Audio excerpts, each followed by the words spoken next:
Portuguese గవర్నర్గా వచ్చాడు. చాలా సంవత్సరాలు వీళ్ళు మోనోపాలీ చేశారు. ఇతను వచ్చిన తర్వాత ఈ యొక్క పోర్చుగీసు పవర్ని అంటే పోర్చుగీసు యొక్క శక్తిని చాలా విస్తరించాడు.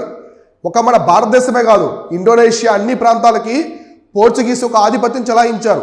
ఇక అరబ్బుల యొక్క వ్యాపారాన్ని ధ్వంసం చేశారు. అరబ్బులు అనేవాళ్ళు లేరు.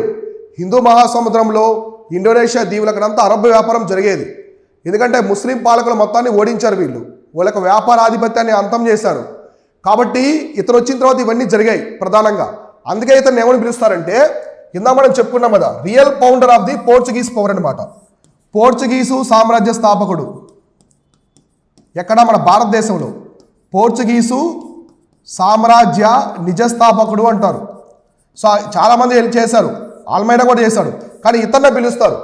ఎందుకంటే ఇతను వచ్చిన తర్వాతే మోనోపాలీ జరిగింది. చాలా ప్రాంతాలని విస్తరించాడు. ఈ పోర్చుగీస్ యొక్క సామ్రాజ్యాన్ని చాలా ప్రాంతాలకు విస్తరించాడు. ఎంత ప్రాంతాలకంటే మిడిల్ ఈస్ట్ కూడా, పశ్చిమ ఆసియా దేశాల్లో కూడా, ఇరాను ఆ ప్రాంతాలు కూడా పోర్చుగీస్ యొక్క వ్యాపారాన్ని విస్తరించాడు.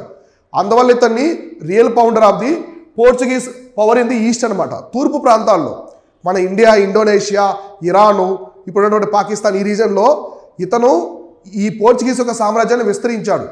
అందువల్ల అలా పిలుస్తారు ఇతన్ని. రేపు ఎగ్జామినేషన్ అడిగారు అనుకోండి మిమ్మల్ని, real founder of the Portuguese power in east, తూర్పు దేశాలలో పోర్చుగీస్ సామ్రాజ్య స్థాపకుడు ఎవరంటే ఈ ఆల్బుకర్క్ అనమాట. ఓకేనా? నెక్స్ట్ ఇతను పోర్చుగీస్ యొక్క బేసెస్ అంటే వాళ్ళ కేంద్రాలు ఎలా తీసుకెళ్లారంటే ప్రధానంగా ఆర్ముజ్ అనమాట. ఆర్ముజ్ ఎక్కడ ఉందో మనకి ఇరాన్ ఆ ప్రాంతంలో, Malabar, next Malacca, securing control over the Indian ocean.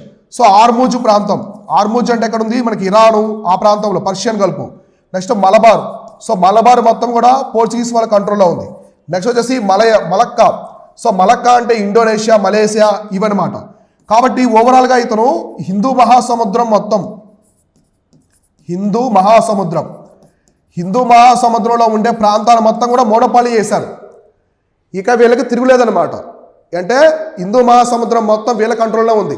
Africa దగ్గర నుంచి ఇండోనేషియా వరకు, ఇండోనేషియా దీవుల వరకు మొత్తం ఆ ప్రాంతం అంతా కూడా పోర్చుగీస్ వాళ్ళకు అధీనంలో ఉంది. వీళ్ళు మాత్రం అక్కడ వ్యాపారం చేస్తున్నారు. వేరే ఎవరైనా వ్యాపారం కోసం వచ్చినా వాళ్ళ మీద యుద్ధాలు చేసి వాళ్ళని ఓడించి వీళ్ళే మోనోపాలీ ఆధిపత్యం చెలాయిస్తున్నారు. ఆ విధంగా పోర్చుగీస్ వాళ్ళ యొక్క సామ్రాజ్యం అనేది నడిచింది, వ్యాపారం అనేది నడిచింది అనమాట ఆ రోజుల్లో.